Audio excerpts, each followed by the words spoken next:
Hello, this is Governor Henry McMaster, and I am happy to join you in celebrating the arts and culture of our Palmetto State.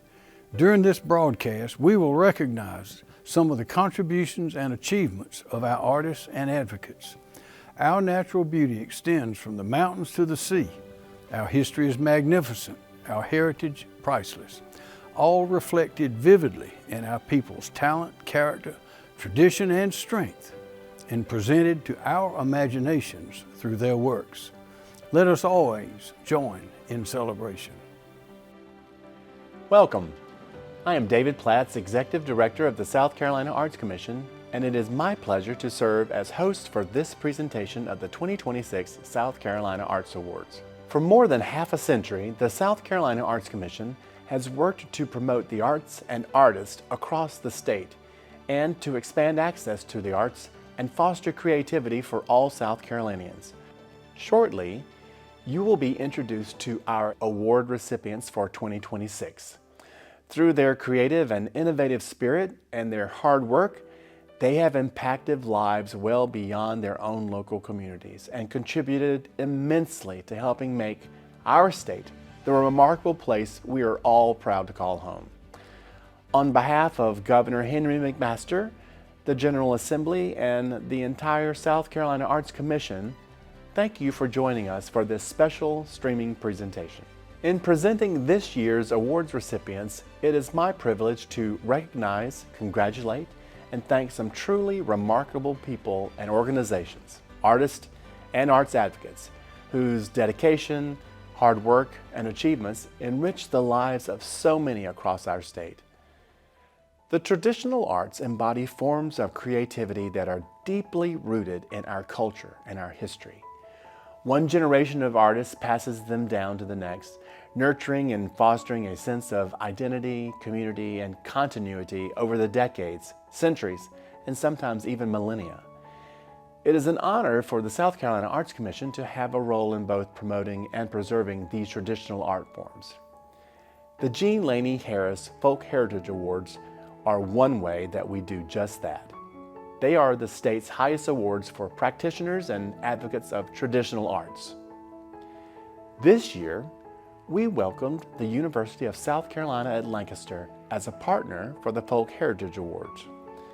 Their work in helping us to recognize 3 South Carolinians who preserve and present our state's long-standing and unique artistic and cultural traditions.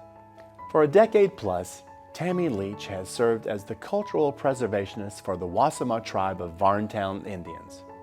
Dedicated to safeguarding tribal heritage, she integrates education, community engagement, and hands-on instruction to ensure that the traditions of the Wassama people flourish for future generations.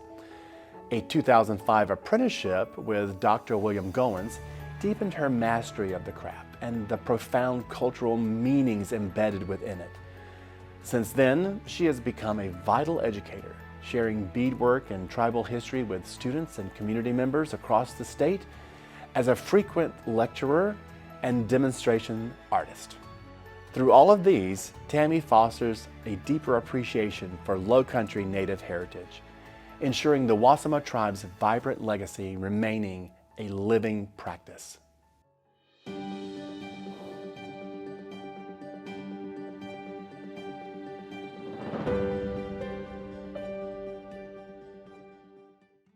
I think Tammy has gone above and beyond to dedicate herself to recapturing the living history that makes a community a community.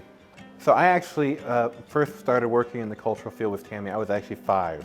That's when I started with the tribal cultural preservation classes. So for me, when I was doing my apprenticeship, we worked on regalia, and she was teaching me about how you can use art and beadwork to tell a story. So I used birds on the cuffs, because your arms are the main part moving in a lot of the dances, and so birds will be moving from place to place. On my vest, I put oak trees, which have tribal symbolism and also talk about the time and the growth. And so each piece has its own intricacies that you see reflected. I think that when we're talking about the importance of it, I think I've definitely seen that go on with our own tribe. I know that we have so many more people now who are interested in the arts, and I've seen arts be a way to bridge the gap not only between members of our own community, but with our community and the greater public. So I think for her many years of work and dedication and mastery of her own craft, I thought that this would be a great way to honor her. When I sit down to do a piece, one of the first things that I have to think about is what story am I wanting to tell with this piece. No matter what direction we grow into, we have a common root source, a common foundation that brings us all together and connects us. My name is Tammy Leach. I am the cultural preservationist for the Wasmasaw tribe of Varntown Indians, and I do traditional beadwork. It is my job to go out into the community and educate people on what some of our traditions are. There was a gap in education, there was a gap in knowing our story and our traditions, so we were having to relearn it. And it was very important because you had a whole generation of people who did not understand what some of their traditions were. The apprenticeship with Dr. Goins was an apprenticeship that will always stay with me. They took us into their home, they told us stories, they showed traditional beadwork, they treated us like we were community and that we were one family. As we go through life, we all go through different seasons, we have different journeys, different experiences. What I'm feeling when I was 15 is not what I'm feeling when I'm 35. A lot of times I see that I do a lot of floral and a lot of vines in my work. It conveys the story of a lot of community, a lot of family. Another thing that's very important to me that I usually try to incorporate is my belief in God. Very strong belief in God and Christianity and how blessed we are just to be here and to be able to worship Him. Native American people are usually very spiritual people, so it's usually a common theme that you will see in a lot of our pieces. When people participate in my classes, I hope that they feel a sense of community, a sense of belonging. I hope that they find a safe place to tell their story, no matter what that story tells. I hope that future generations will see the work that is done and be inspired. The symbolism and the motifs have changed from generation to generation so that it's not becoming a dead thing. It is a living, breathing entity onto itself. This is something that no one thought we would do and say they did it, so why can't we? Congratulations to Tammy Leach, our 2026 Folk Heritage Award recipient in the Artist category. Our second artist recipient returns us to the Catawba tribe of the Piedmont region. A master of traditional Catawba crafts, Beckee Garris is a celebrated potter, storyteller, and longleaf pine needle basket maker. Her artistry is deeply rooted in her lineage as the descendant of Catawba chiefs, and her work serves as a vital link to ancestral traditions. She is one of 21 featured voices in the Aesop award-winning book Trickster, a Native American trickster tales. Beyond Beckee's physical crafts, she contributes to the preservation of the living arts through her work on the Catawba Language Committee. Her personal motto is, "If we don't know where we come from, how do we know where we're going? And if we don't know where we are going, how will we know if we get there?" For Beckee, every basket and story is a way of honoring the past to light the path forward.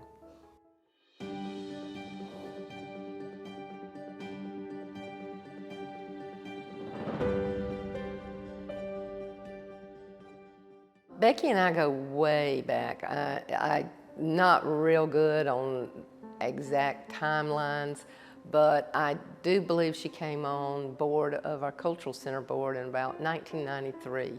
Beckee's helped with numerous things around the Cultural Center, always willing to jump in and help out, taught classes. She's really become very proficient in longleaf pine needle basketry, which plays a huge part in bringing back that particular tradition to our tribe. It had not been practiced in 50 to 75 years. So when we first started reintroducing that and getting assistance on how we go about doing it, Beckee just jumped in with both feet and took off. Her perseverance is what I admire. She really loves her people, and she loves the culture, and she loves the cultural center. And what I'll do once I finish is to make sure, I measure it to make sure they're the same size. And because it's hand sewn, it won't be perfect, but it's as perfect as it's gonna get. She's devoted the majority of her life to preserving our culture.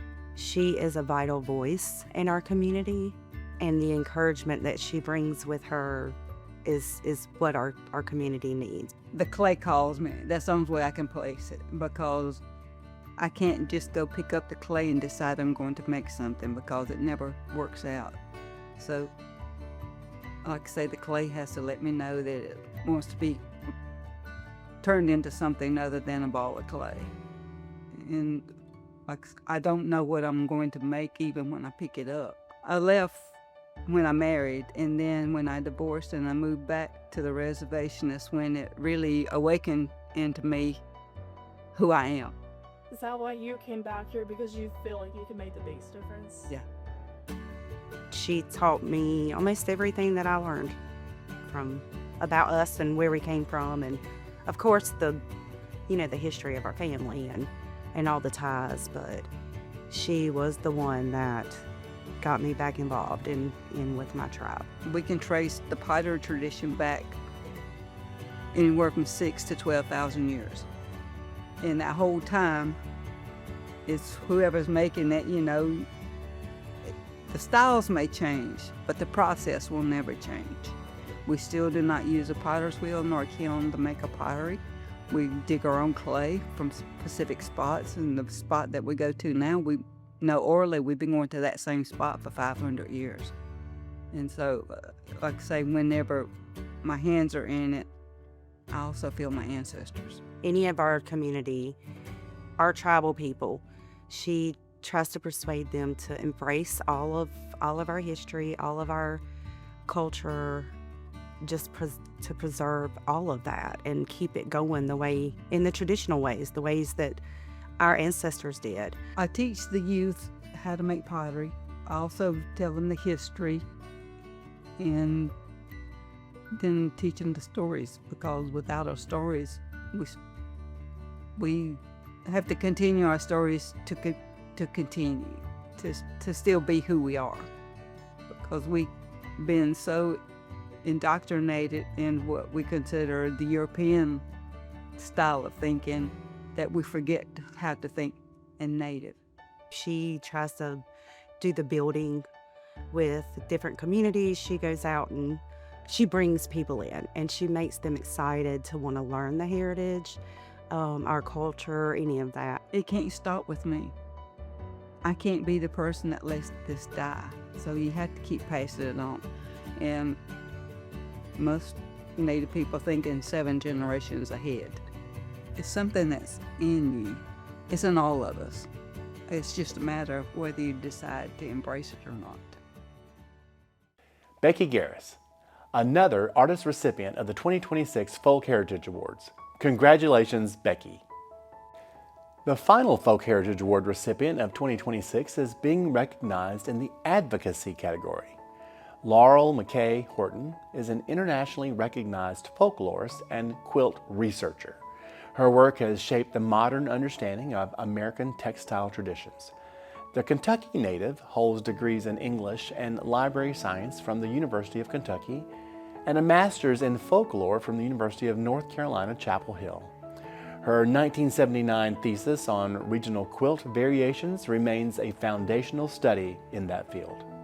Laurel's scholarship, notably her book, 2005, Mary Black's Family Quilts, pioneered the study of historic quilts as material behavior, blending oral histories with archival research. Laurel was inducted into the Quilters Hall of Fame in 2025. An active quilter herself, she has dedicated her career to documenting textile traditions and fostering community through South Carolina's Quilting Guilds.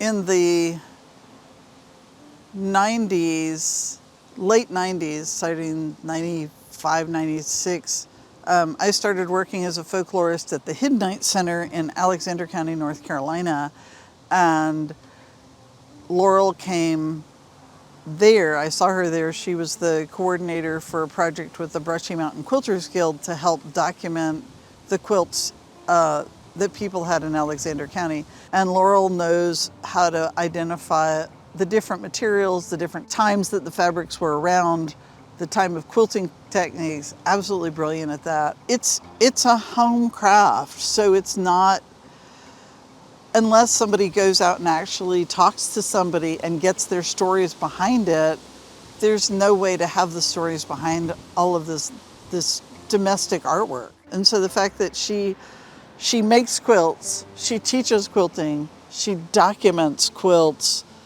from all time periods. It struck me that here was a person who's been working in this field for 50 years and has not been properly recognized by this state for all that she's given to honor this work. I'm thrilled. She is so deserving. Hi, my name's Laurel Horton, and I'm a folklorist who has done a lot of research on quilt making in South Carolina. Spent most of my working life doing research on quilts. I got my start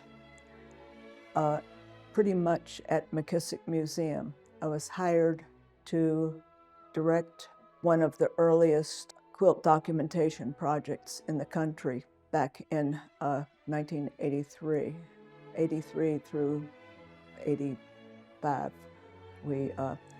So I went around the state, not everywhere, but we had particular counties to sample. And it was wonderful. It was wonderful because we held quilt days in places and people brought their quilts in and we interviewed them and got information about the maker of the quilt and whatever name they called it. And that material was housed in McKissick Museum. McKissick did several projects involving folk traditions, and the quilt one was the first project. Over the 2 years, we documented over 3,000 quilts. Some of them were from out of state, but we documented them too because other states weren't going to come looking for them. Growing up, I didn't see many quilts. The only quilt I can remember seeing was one that my grandmother had accepted during the 1940s. She accepted it in payment for butter and eggs that she was selling to make money. And she accepted it from a single woman, an elderly single woman who'd had no income other than making quilts. So she would rather have had the money, but my mother ended up with the quilt, and it was on my parents' bed for a while, and I think it probably wore out, and I don't know what happened to it then. I started my first quilt when I was still a graduate student, because I started it, I think, before I started my thesis. And I finished it, and I embroidered my name and 1975 on the quilt. And so the first one, I had seen a black and white picture, and I sort of modified that that and used scrap fabrics that I'd kept from dressmaking when I was in high school. And I thought, oh, I might make a quilt sometime. A lot of people said, it's about time. And I thought, well, I'm glad they didn't wait till after my death. The Hall of Fame was surprised to find out that I also made quilts, because not all quilt researchers make quilts, or make as many as I do.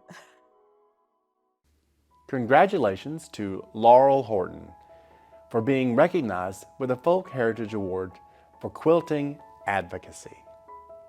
Since 1972, the Governor's Awards for the Arts have honored individuals, organizations, businesses, and public agencies for artistic achievement, for partnership, and for promotion.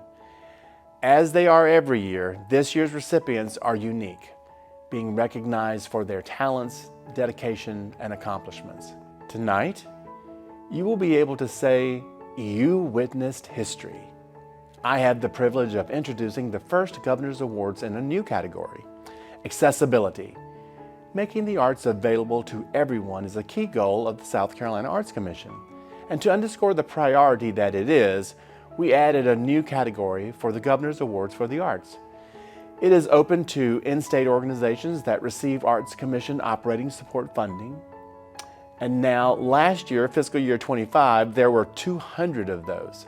But what really drives eligibility is demonstrating a commitment to improving or providing access to the arts in South Carolina for individuals with disabilities. I don't think it surprises anyone that we are here to honor the Columbia Museum of Art for just that. Their mission is to spark powerful connections through art from around the corner and around the world in an environment that is welcoming to everyone. The CMA believes art has a unique ability to connect people, spark meaningful conversations, and deepen understanding of one another. They feel that art has the power to illuminate the richness of the human experience and to inspire reflection on our shared journeys. Thus, they dedicate themselves to creating a welcoming environment where everyone in our community can discover, experience, and be moved by the art. Through thoughtful curation, engaging programming, and a warm, inviting atmosphere, this commitment shapes everything that they do. As a team, they vow to continuously strive to grow, learn, and better serve all groups in their community. And as they go, they aim to make art accessible and in meaningful ways to all who visit. They are committed to being a gathering place where diverse perspectives are celebrated and where art serves as a bridge between people and ideas.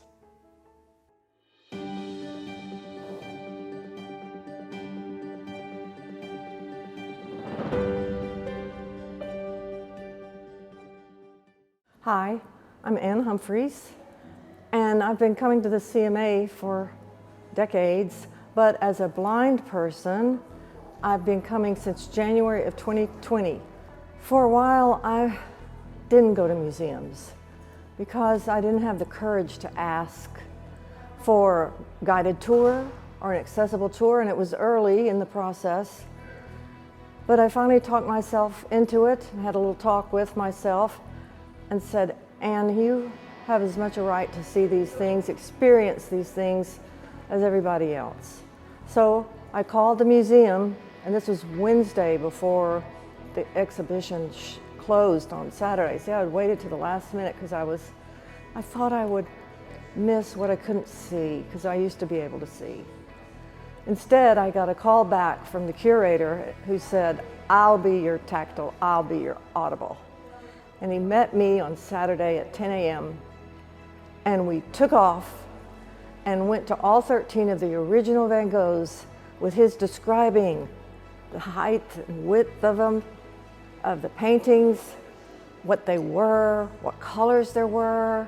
That's the cool thing about Columbia Museum of Art. They've already thought through things so that when I come, I don't feel like I'm making them go to trouble. In some ways, here at CMA, you hardly know that things are accessible. They're just part of the exhibit. Makes me feel welcome. Good job, CMA.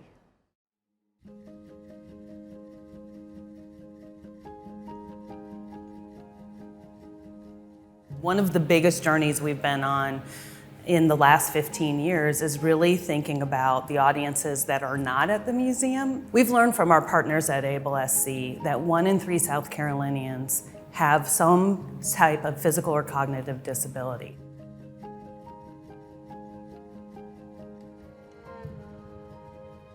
We've tried to make a lot of accessibility improvements to the museum over the last few years, both physical things that we can do to change how you approach the building and interact with the building, but also ways that we can adapt programs and different kinds of opportunities for people.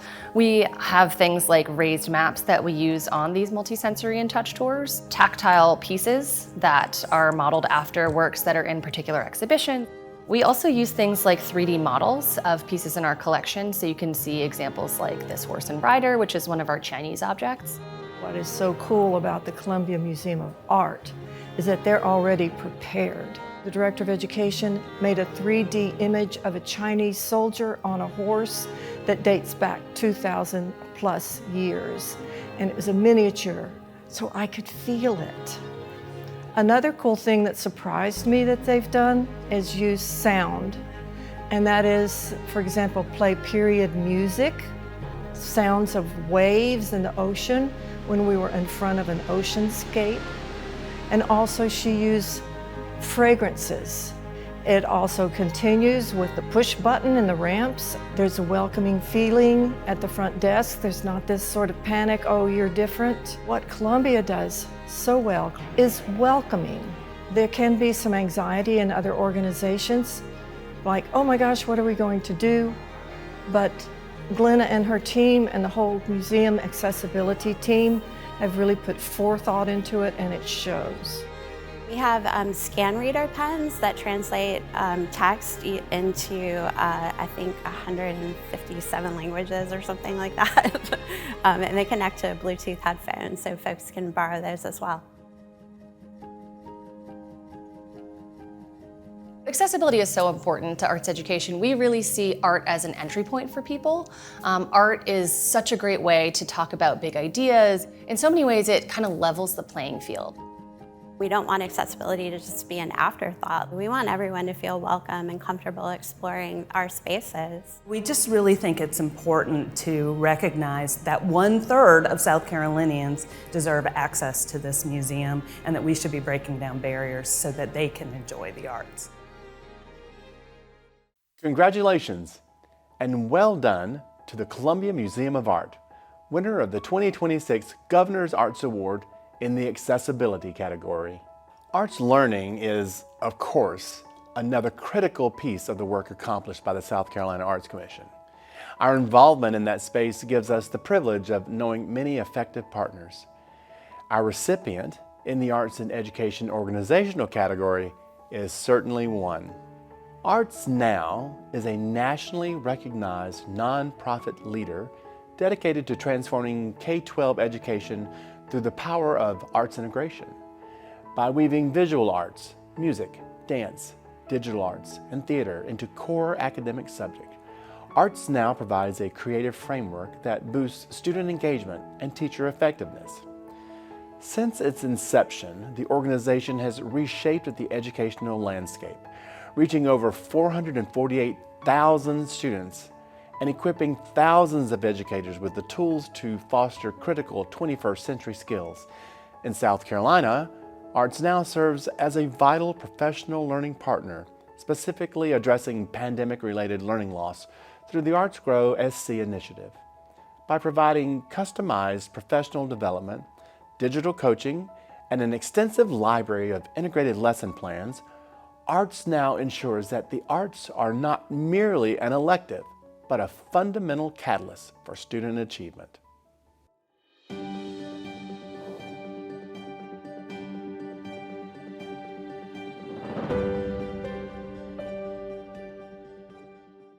ArtsNOW impacts the way teachers teach children, and that's the biggest thing, is you want your children to be able to learn to the best of their ability, so you teach teachers to do that, and ArtsNOW has done that. Their professional development is ongoing. Anytime we need anything, they're there for us. It's very sustainable. It's not anything that you have to, like, it doesn't cost the school tons of extra money or anything. It's just a mindset, it's a thought process, and it's bringing those two standards very intentionally together. And you just see the results of it. You see the results of it in the classroom, you see the results of it in the excitement of the children and the excitement of the teachers, because not only are they more engaged, they remember it. They're able to, it's not just regurgitating a standard and what they learned, they can show you that they've learned it, and it allows them to be creative with that process. Listen, we all learn better when we're having a great time, and that's what truly ArtsNOW has taught us how to do. And we're going to be able to sustain that. You know, it's not just a 1 year, 2 year thing. Once you learn it and you've got it, it's going to be ongoing. It's cool. It's great. I mean, it is cool. It is great. I love it. I love it so much. My story is kind of unique. I was a PE teacher here previous to my role as a principal. I'm a visual learner and I have to do to learn. And so a lot of times in the classrooms, we focus so much on I call it sit and get. We want to get the kids active, just like I envision a PE class. Want them up and moving, teach them something, show them something, put their learning to motion.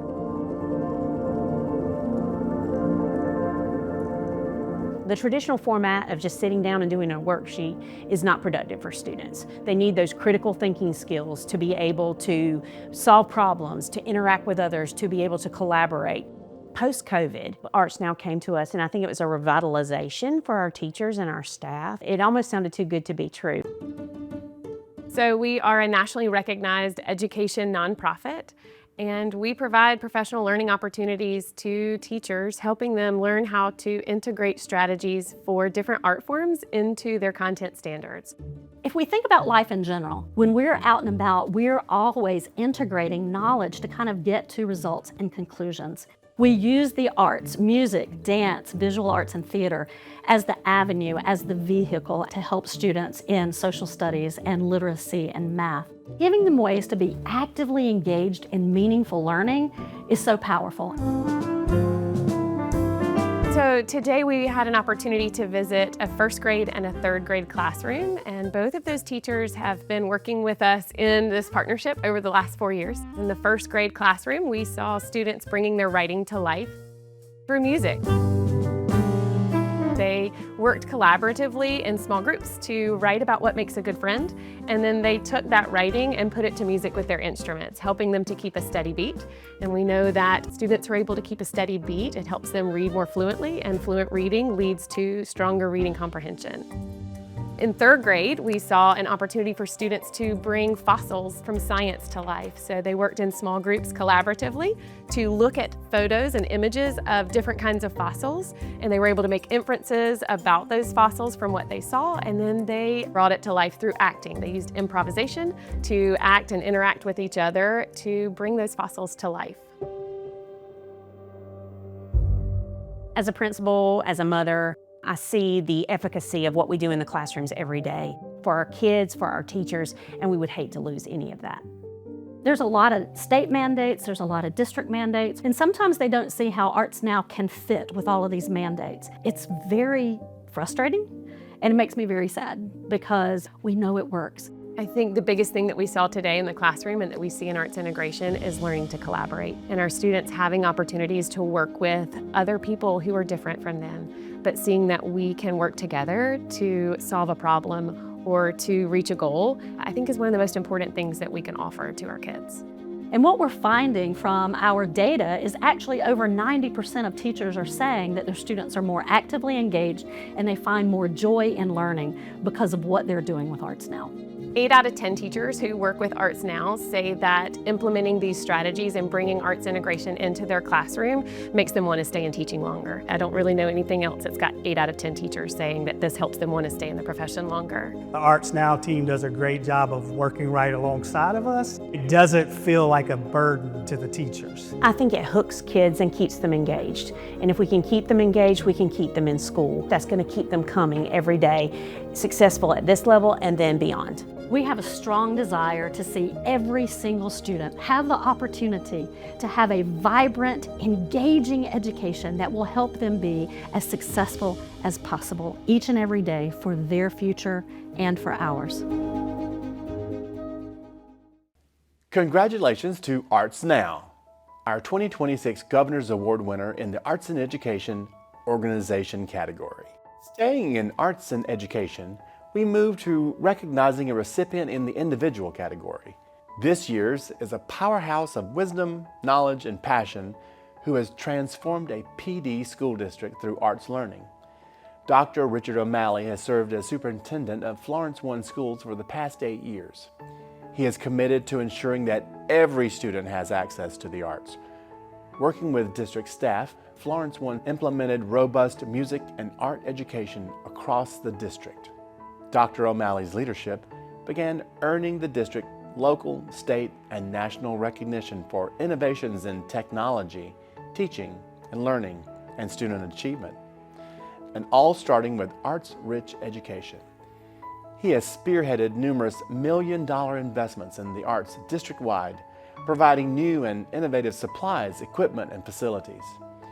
These support success in classrooms, on the stage, and in competition, and led to national recognition for Florence One programs, their staff, and their students.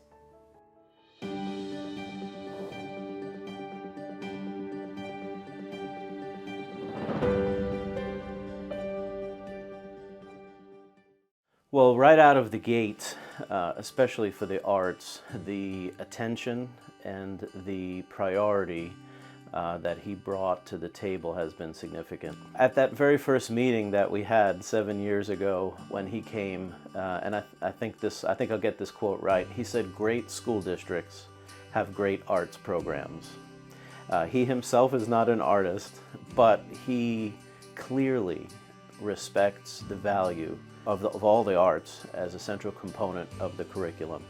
And not only have we seen our arts programs flourish, we're also seeing our academic programs and graduation rates dramatically improve over the past few years. One of the reasons I nominated him, other than the fact that he's incredibly deserving, I think it sends a wonderful message to superintendents and administrators everywhere, South Carolina and beyond, of what is possible when the support goes beyond words and it goes to being present and providing the funding needed to make meaningful change.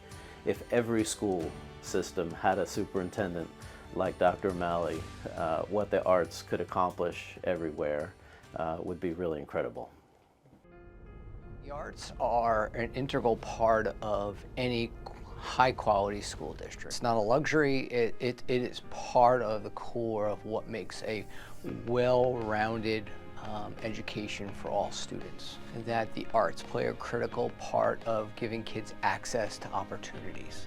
And those opportunities are the skill sets that all students should have in today's world. It provides an investment into imagination, and then ultimately imagination turns into innovation because it provides critical thinking, it provides collaboration, it provides innovation, it gives kids discipline. This is a space where you dream big.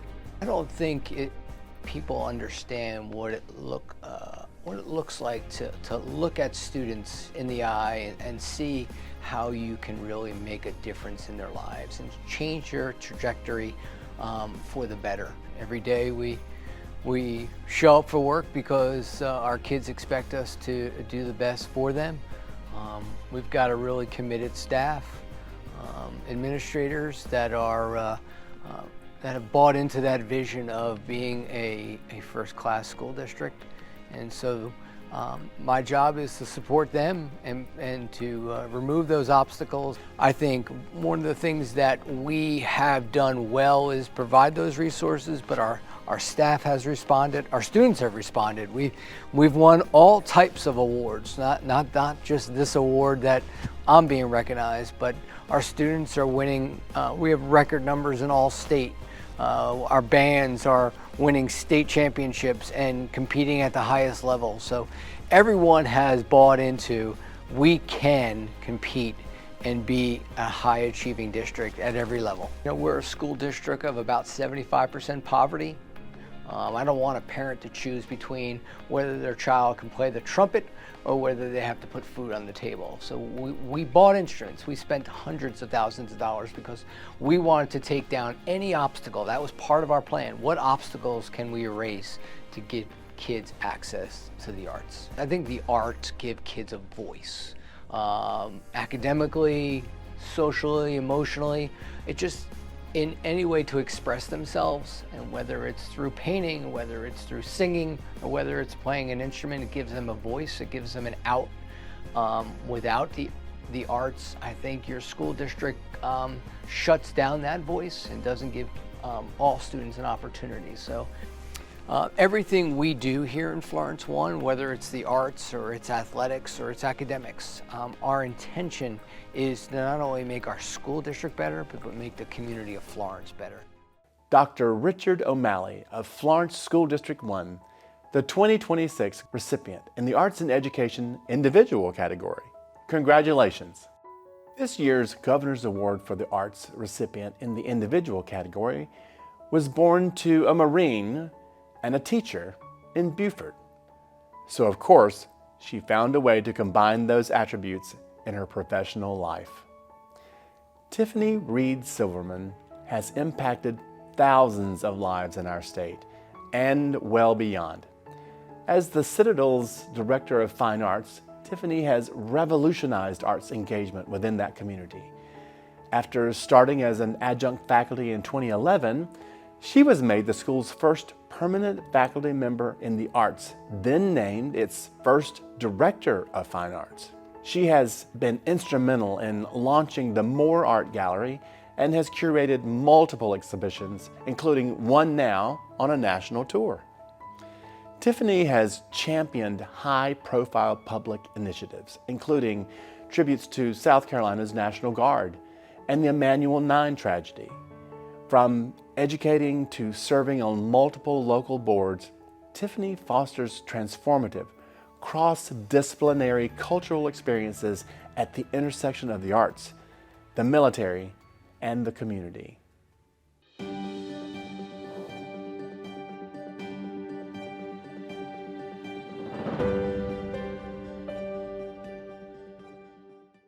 I was influenced by Tiffany to minor in fine arts. I think that it was the single best decision that I have made in my college career. Back when I originally enlisted, I was really searching and hoping to be a part of something that was bigger than myself. When I left the Army, I felt pretty jaded and disappointed that I felt a little robbed of that experience. And through exhibiting my artwork and telling my story and connecting with so many people, I've finally found that feeling that I was looking for. Younger Catherine would be so excited and so happy to see where I am today and to see what I've been able to do with my experiences and my artwork. I would get down on myself for not majoring in or not going to an art school, and I felt like I kind of missed an opportunity when I was younger, but being here and then meeting Tiffany, it all just showed me that it worked the way that it was supposed to work. And because of those experiences that I've had and who I am as a veteran, I've been able to do more than I really could have ever hoped for. I am very, very, very excited that she's getting this award because it is very well deserved. She's an incredible individual. Tiffany is an outstanding educator. She's student-focused and prioritizes student learning, but of course her main energy goes into the advocacy for the arts and trying to instill in our cadets and students a passion for the arts to help them engage with their creative mind and otherwise find a path that they might not have thought for themselves, especially at a military college where their original plan might have been very different. Growing up as part of a military family, art was not at the forefront of my life. When I got to college, though, I took an art class and immediately felt at home. So here at the Citadel, I speak both languages And it's been a really interesting juxtaposition to be able to pull all of these parts of my life together. Professor Silverman has had an extraordinary impact on the arts in particular and the college in general. She brings a tremendous amount of energy and passion. She's made a huge difference in the lives of our cadets and our faculty and our community by engaging with arts programming and providing arts opportunities on the peninsula and for all of the cadets and our constituencies. Coming now and seeing the art gallery, the excitement, the energy in this building, in Tiffany's classroom is amazing to me because I did not see that when I was here in the early 90s. And it's beautiful that it is here because there's so much creativity and passion and energy that she's brought to this college. She's done an extraordinary job in connecting us with the national art scene, including the lending of art exhibits and the bringing of art exhibits from national galleries to the Citadel. And of course, taking our cadets on trips abroad and into arts communities all around the nation. When we started, I was hanging art in a hallway, rinsing paintbrushes in a janitor's closet, and holding concerts in a multi-purpose room. The new Capers Hall includes an art gallery, performance auditorium, art studio, and digital media lab. She has a very robust fine arts program here. Attracts people from off campus to come in. They come in for the art, but they learn about the Citadel, our mission, and our cadets. Now, a quarter of the student body takes art classes. Over 17,000 people have visited the art gallery to date, and we have produced dozens of dance, music, and theater events. It was really cool to have all these different opportunities like photography class, painting, advanced painting, drawing, combat art, art appreciation. She gives a lot of these cadets that have never had an art background the opportunity to explore that. So I really think that's a great thing that she's done here. Throughout my time here at the Citadel, she helped me a lot to really focus on direction. I was able to, to have an appreciation for a lot of those other types of art. She has really given the Citadel a chance to be seen as an arts organization, and we as arts, outside arts organizations around here are excited to come and be part of it and to join in what Tiffany has created here. Professor Silverman's advocacy has given the Citadel a seat at the table as it relates to the arts conversation on the peninsula, in the low country region, and nationally. She's a wonderful leader. She has a passion for this program, and you can tell by the way the cadets flock to it. Teaching cadets how to assess, analyze, and articulate visual information, arming them with the skills they need to see the world more clearly. This is how I serve my country. Congratulations to Tiffany Reed Silverman, our 2026 Governor's Art Award recipient in the individual category. Few artists bridge contemporary artistic practices to an artistic tradition with the deftness of this year's artist category winner. With more than 20 years of dedicated practice in clay, Bill Harris has built upon generational knowledge while contributing new interpretations that honor ancestral techniques. Bill is a master Catawba clay artist dedicated to the preservation of the oldest continuous art tradition in the United States. Major institutions nationwide recognize his mastery. His pottery is held in the permanent collections of the Smithsonian, the South Carolina State Museum, the Columbia Museum of Art, and the Native American Studies Center. Bill founded Blue Heron Clay, a studio dedicated to creation and instruction, and established a foundation to support artist development. He is currently involved in integrating indigenous art into high-profile public platforms. By mentoring the next generation, Harris ensures that Catawba pottery remains a vibrant and evolving legacy.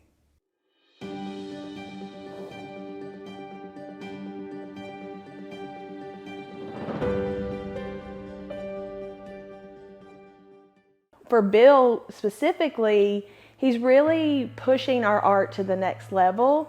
I think the sculptural elements that he adds, the large birds, the beautiful handles, he's making bigger and bigger pieces. The way he spends time on every square inch of every piece, I think shows up in the end product.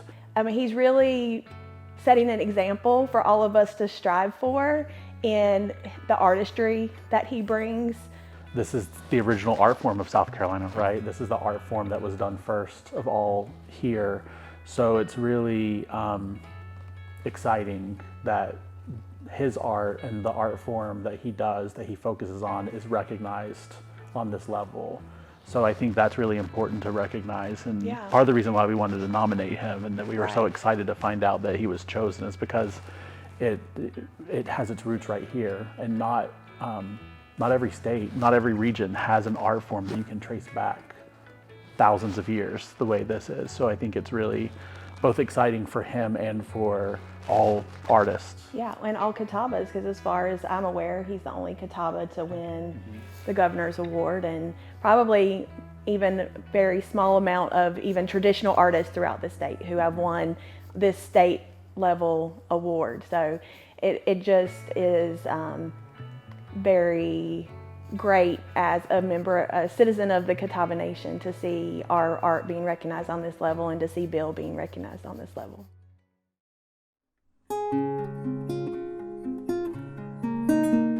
The art that I do and the art that I teach is 4,000 plus years, since they can take it back that far. In archaeological digs, you'll find Catawba pottery. And the thing that's even better about that is there's not an older pottery in the United States than Catawba pottery. My name is Bill Harris. I am the grandson of Georgia Harris, who was also my teacher.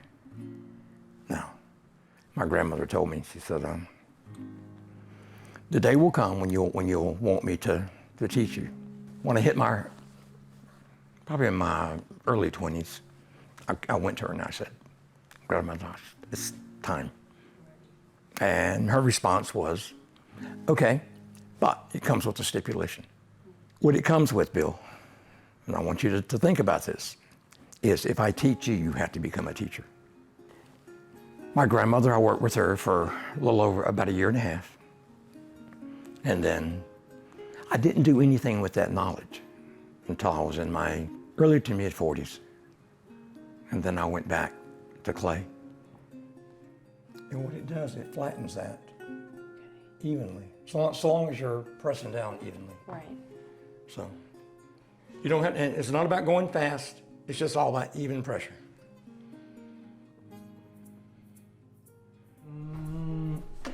These right here are what's referenced as slugs. My grandmother made this hit shape, and it's all to make pipe molds. So that comes with, let's play with this. Yeah. It's nothing more than just, experience. How does that feel? I have a piece that was purchased by the Smithsonian, and that is going to be, forever a part of the Smithsonian collection. There is a respect that is due to our ancestors based upon that clay. There is a need within me to put my hands in that clay and know that as soon as my hands hit that clay, I am now tied to 4,000 plus years of people who have never stopped. I tell these young minds, think about what you're doing and acknowledge, that the only reason you're doing this today is because somebody did it before you. And it's slowly sinking in to some of them, because now they're starting to comprehend. I see what he's saying. I have fulfilled my obligation to my grandmother, my teacher, by being a teacher. Bill Harris, the 2026 Artist Category recipient of the Governor's Arts Awards for the Arts. Artist, educator, and printmaker Ian Welch is not a native son of South Carolina, but nevertheless, we are proud to claim him, and not just because he now calls Hampton County home. Ian's route to get here began in his hometown of Toledo, Ohio, and from there it wound to Bowling Green State University for a bachelor's degree in studio art. He crossed state lines for an MFA from Northern Illinois with an emphasis on printmaking and fibers. Just last year, Ian earned his master's in curriculum and instruction from Arizona-based Grand Canyon University. Ian has exhibited his artwork both nationally and internationally, both solo and in dozens of group exhibitions. He was also previously an assistant professor of art and a curator of the FAB Gallery at South Carolina State University. An artist entrepreneur, he is the owner and printer at Pegboard Press Printmaking Studios in Hampton and is the assistant curator at the Stanley Art Center. He cares about and gives back to his adopted community, and we are proud to claim him and recognize Ian J. Welch with the Governor's Awards for the Arts.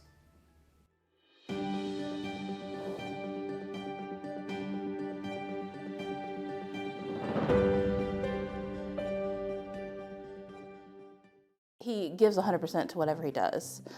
He truly does care about making sure that people are learning and understanding. He likes to share what he knows with people. He gives so much of himself to others too, as far as like whenever, for example, whenever he's teaching a printmaking workshop, because that is his true love and you know that, he explains how the tools are used, he explains the processes, he explains the history and the context, and he doesn't, underestimate anybody. He makes you understand, but he doesn't play down to people. His style of instruction is just so like free, and people really do respond to that. He's really great with all audiences. Like I will say this, in my experiences in working with him, because he taught at the Morris Center when I was there, most of the workshops he taught with us were for adults. And I mean, people who were at all different experience levels. And so he's really good at making people feel comfortable, especially if they're new to an art form. People would just honestly come to take Ian's workshops because he was the one teaching them. To me, arts education is extremely important to how well-rounded a student is in our state. As someone who I grew up in the South Carolina public education system, and my arts education was a huge part of my experience, and I don't want any students in South Carolina to ever lose that, because arts do truly make you connect to the world in a different way. Whether you become a working or practicing artist, art is still a part of who you are, and I think that it's important that we nurture that. Someone like Ian, he truly understands that, and you see that in how he works, and him as being a practicing artist, but not only that, but also an arts educator. There are a lot of struggles and like fears that I had being an artist, because we were doing pretty well for a while, and then right around 4th grade, the bottom kind of dropped out on us. So like we lost our house, we had to move in with my grandma. Because of that, I realized kids coming from that lower middle class or poverty line usually don't get to do what we do as artists. And that's something I've always been aware of, and I think that's part of the reason why I am such a fierce advocate for rural communities like here in Hampton, where it's like these kids deserve the chance. Art saved my life in a very real, tangible way. At one point in undergrad, family was really struggling financially. My dad was perennially sick, and in undergrad, it became way too much. And one of my professors, Charlie Canwisher, he said something I think fundamentally shaped who I am as a person now. You can't control certain things in your life, but whenever you step inside this room, you control what you make. You control what marks you put on the paper. You control what you do. And when you don't have a whole lot of choices, you need to treasure every single one that you have. South Carolina State came across my radar, and the position I think aligned really well with my skill set. Drove down and set up in Columbia and was teaching at State. So, and it was the best paying job I'd ever had. It felt like the first time where I actually felt like, okay, I'm exactly where I need to be. This is exactly what I need to be doing, and this is exactly where I need to be. But perspectives change. And Heather Bremer, who's the executive director for Friends of the Arts, had initially contacted State. Would any of the art professors want to come down and maybe teach a workshop? And I kept coming back. There was like a tangible effect that was happening with the students, and I was watching it happen in real time. Students definitely felt like they could come talk to me about issues, whereas maybe they didn't feel like they had an outlet. I felt like I was actually making a difference when I was working with the students here, and I didn't necessarily feel like I was making that same impact at state. And honestly, I saw their sense of self-worth grow. I realized there was a lot of these issues where you have like school districts that just don't have art teachers, or you have one art teacher that's split between 5 different buildings. Heather and John Wright, they approached me and said, hey, look, crazy idea. Would you want to leave your college job and come teach at the K-12 level? I don't know if I can dumb it down.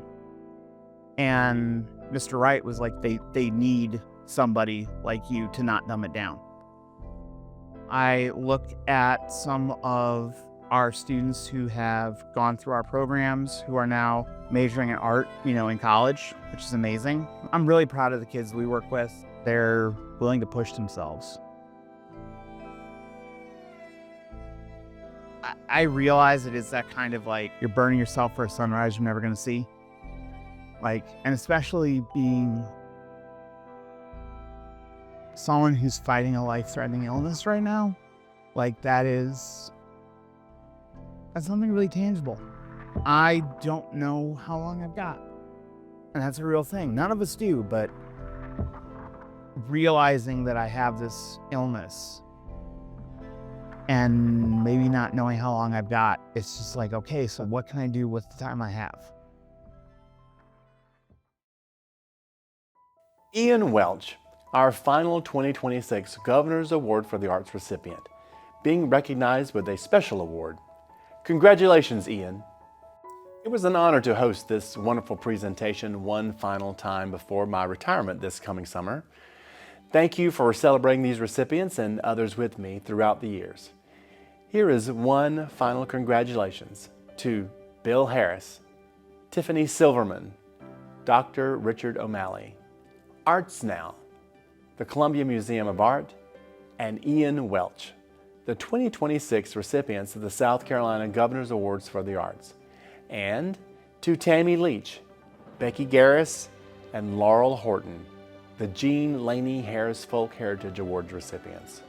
Our team at the South Carolina Arts Commission hopes you enjoyed the documentaries and surprise testimonials, and that this broadcast gives some indication of our deep appreciation for our awardees' many accomplishments. As we conclude, it was Pablo Picasso who once observed, "Art washes away from the soul the dust of everyday life." This year's award recipients exemplify this washing away of everyday dust, helping to make our state more vibrant, more beautiful, more alive for all South Carolinians and for those who are fortunate enough to visit.